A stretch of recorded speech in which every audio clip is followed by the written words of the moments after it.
I think one of the biggest questions people have is, when should I start investing? When would you recommend? And it can either be a certain age or it can be a threshold of income or savings, but what is your typical go-to advice? My go-to advice would be as soon as you have earned income, you should start investing. So ideally, I would love for you to start investing when you're born.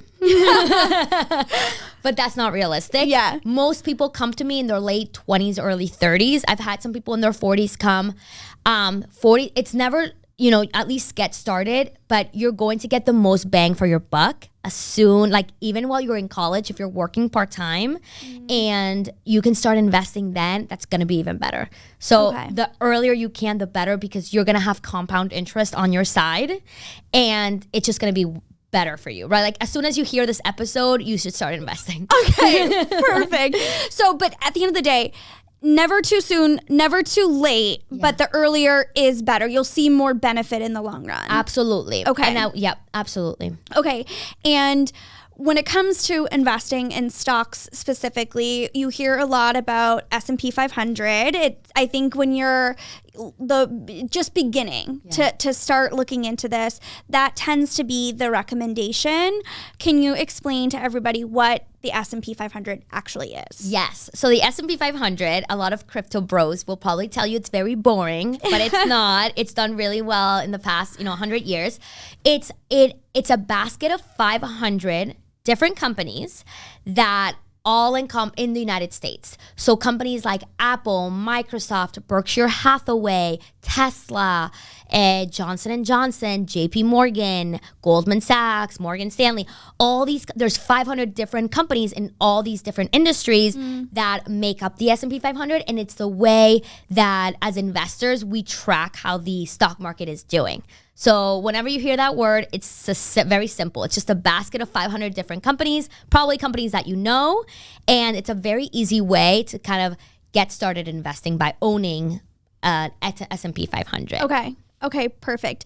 Do you have any companies from the S&P 500 specifically that you recommend being a good starting point for people to invest in? So I would say if you're starting to invest and you have less than $250,000, you should start just by investing into the S&P 500. Okay. Like the overall, because so it's not like I thought there is S&P 500 is like the group, but then you're actually putting into like each individual company. So that is correct. So the S&P 500 is a group, but they actually make what is called an ETF. And it's like an index fund. And basically, instead of having to buy one company at a time and like putting all your eggs in one basket, you just buy the entire index and then you don't have to worry about having single stock risk or not being efficient. And I usually recommend, depending on the client's journey, I will recommend like the S&P 500 to get started, because that's the best way to start like growing your wealth. And it's down like 20% this year. So I'm just saying. I'm not saying, but I'm just saying. I'm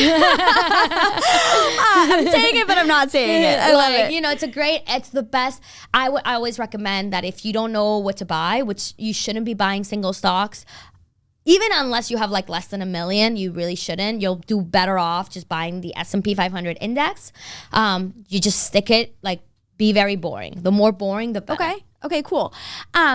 Similarly, I bet a lot of people listening, if they're savvy, they've heard of these things, or it's been something that's offered to them at their company, depending on where they work. But I know there are places that offer employee stock purchasing programs.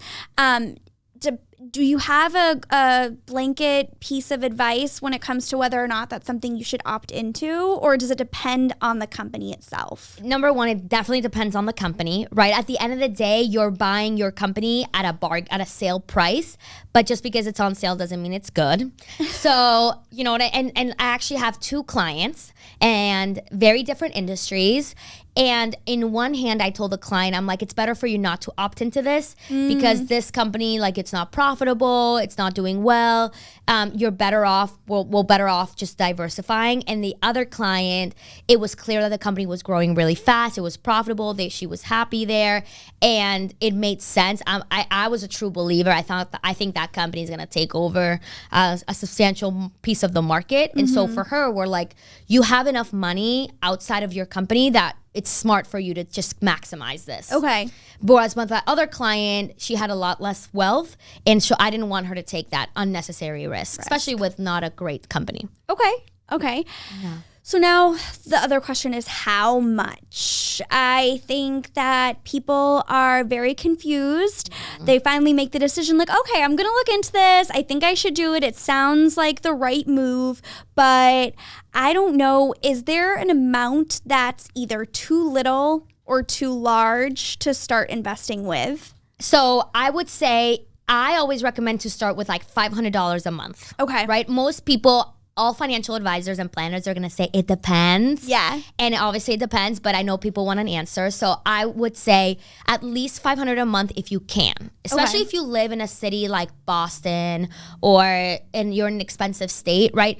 If you live, for example, in Spain, you don't need $500 a month. You can do $100, or even if you live in like a lower tax state. But if you're living in California or Massachusetts or like these higher, New York, Minnesota, these higher income states or higher expenses, do whatever you can. But if you need a number, I would say 500. 500 to 1,000 is like perfect. Obviously, it depends on where you are at, but that's kind of what I would start looking into.